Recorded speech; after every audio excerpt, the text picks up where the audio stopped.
AITA for suing my sister over a poster my sister's son destroyed. My sister brought her kids over 2 weeks ago. In my office I have a vintage Marvel poster signed by Stan Lee and the artists of the poster. The poster is over 30 years old. Her son saw this and thought it was really neat and wanted me to give it to him. I tried being diplomatic but let him know that wouldn't happen. For certain reasons, my office door locks behind me and you need keys to open it. This is important. Fast forward the next day. We're going to the park and I can't find my keys. We're looking around the house and I hear her daughter yell out, "Oh no!" And my sister and I go running. Her son has opened my office and climbed on the desk to get the poster down. In doing it he managed to tear it in half. I'm furious. This poster is not only irreplaceable, I got it signed with my now deceased grandfather. It has a lot of sentimental value for me. My sister completely blew this off. Hell, she even started giggling when her daughter said "oh no" the second time because she thought it sounded cute. She didn't offer me anything, even an apology. Her argument is that I should have had my keys on me because I should have somehow expected that her son would try to take it down from the wall. Dad and wife are firmly in my camp.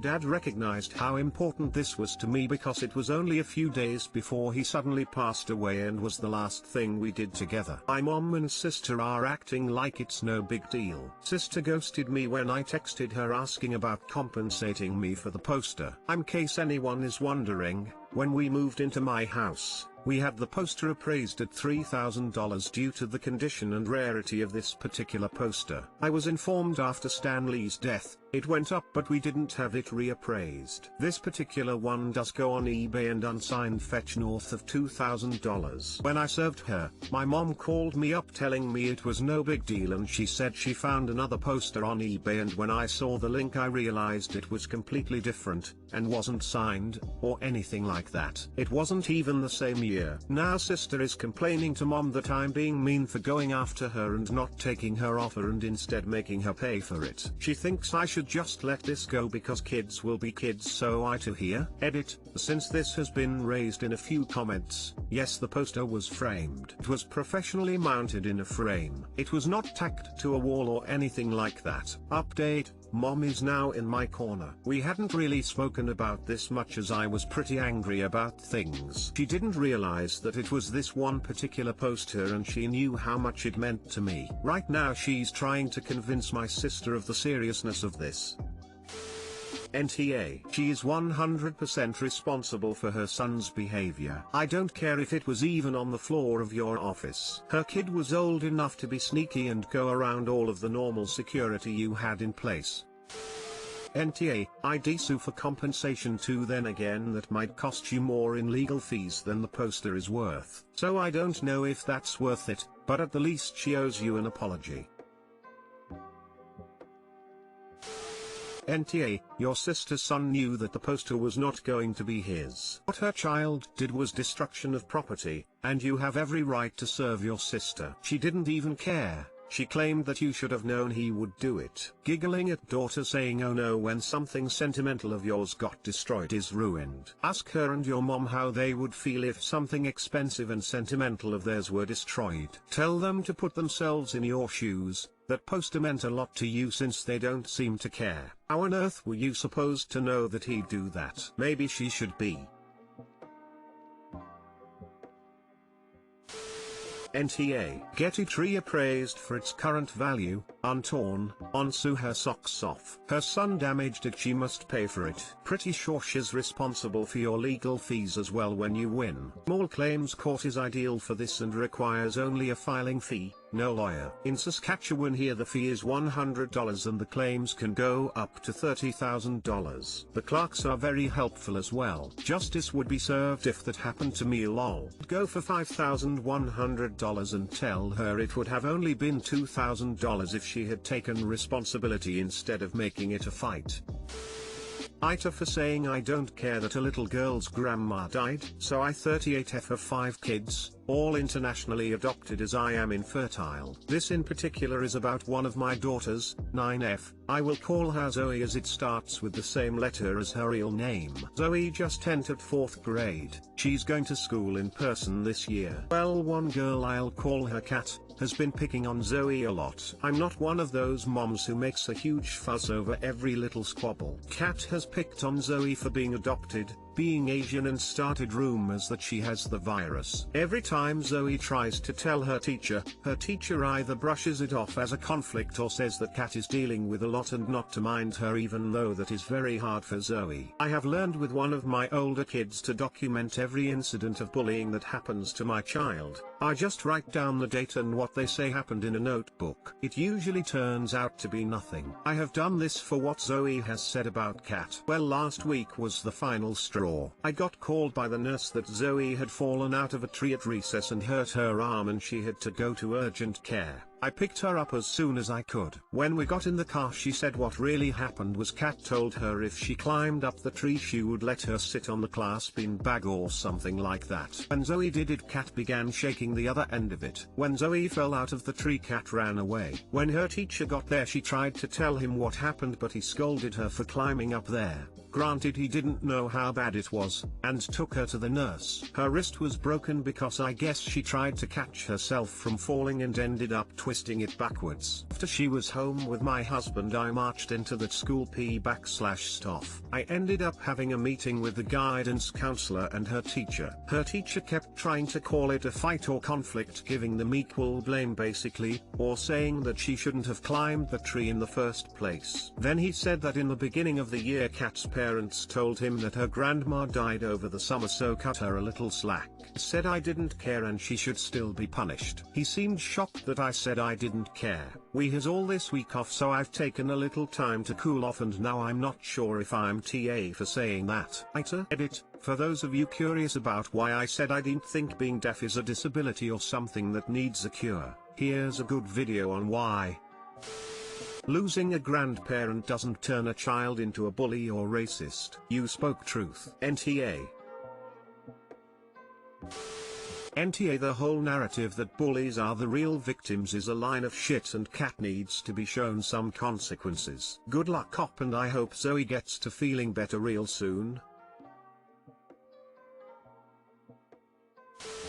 NTA. You didn't say it to her face. Her troubles doesn't mean she gets a free pass on your daughter. They should be teaching the child empathy.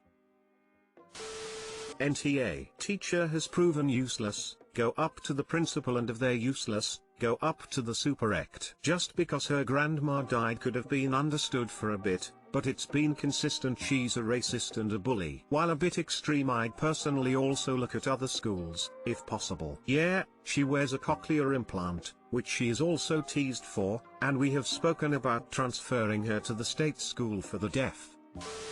AITA for driving my daughter away from a teaching career. My wife is an anesthesiologist, and I am an interventional cardiologist. As a result, all 3 of my children, 25F, 21F, 17F, grew up extremely privileged. Being born when we were both established already, they have never seen what life is like under a family income of $800,000. My eldest 2 children are both planning on following in our footsteps and are planning on pursuing medicine. My youngest is in the process of looking at colleges and has recently become very passionate about pursuing a teaching career. My Sil is a high school science teacher, and the 2 of them have been spending a lot of time talking about the career. I want to be clear. I have the utmost respect for the profession and the people who choose to dedicate their time to helping educate the future. However, I was concerned that my daughter has never really thought through the financial realities of the profession. My Sil is married to a very successful lawyer, so my daughter hasn't been exposed to the lifestyle of the average educator. I don't think money is everything,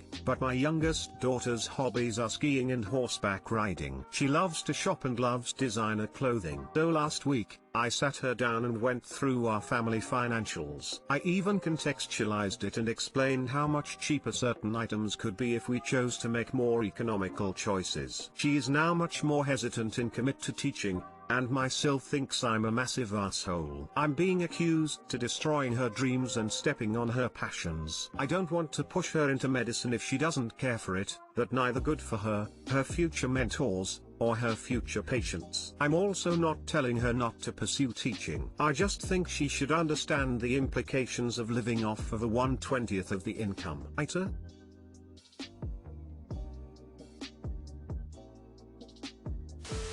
NTA. You're preparing her for the reality that she is going to face after college. You are literally teaching her budgeting. You did not say don't pursue teaching, you just taught her about what different salaries can buy. If she isn't prepared to deal with the lifestyle it comes with, she shouldn't be a teacher. Honestly, it seems like this was the most responsible course of action for both of you. I really appreciated how Op also pointed out where they could cut spending if their income was lower. It really emphasizes how she can go be a teacher, she just needs to be realistic about what that means for her budget. If you explained the reality to her as you stated it, then I see nothing wrong. There is nothing wrong with talking about finances, especially when she is about to commit to a substantial time/money investment into her future education in that direction. What did Sil say? She should just live off sunshine and passion, and marry rich. TA. Lol, when I wanted to go to journalism, the guy my journalism teacher invited to speak with us told us to marry rich. NTA. You're right, your family is very privileged in the financial realm, and going over that with your daughter so that she can make the most well-informed choices for herself going forward is being a responsible parent. Too many kids go into college expecting to come out with a glorious lifestyle, without fully comprehending how much time, effort and income their desired lifestyle actually requires. So showing her exactly what your family makes for income and how you're choosing to spend it, and where changes could be made if it was needed, is Finances 101 and will definitely help her avoid debt and other financial decisions that could cause her serious challenge down the road. Nah, you're doing a good job by going over budgeting and finance stuff with your daughter, and showing her the realities of a $40,000 a year job as contrasted with a $400,000 job. Absolutely NTA. Your Sil is extolling the virtues of her profession, which she loves. It's an honorable and admirable profession. Definitely NTA. Your daughter is a passionate teenager. Certainly NTA. Sounds like a good, healthy family to me. I would say Sil delved into our territory when she attacked Op for bringing realism into their daughter's dream, especially since Sil doesn't actually realize how hard it is to live on a teacher's salary without a wealthy partner.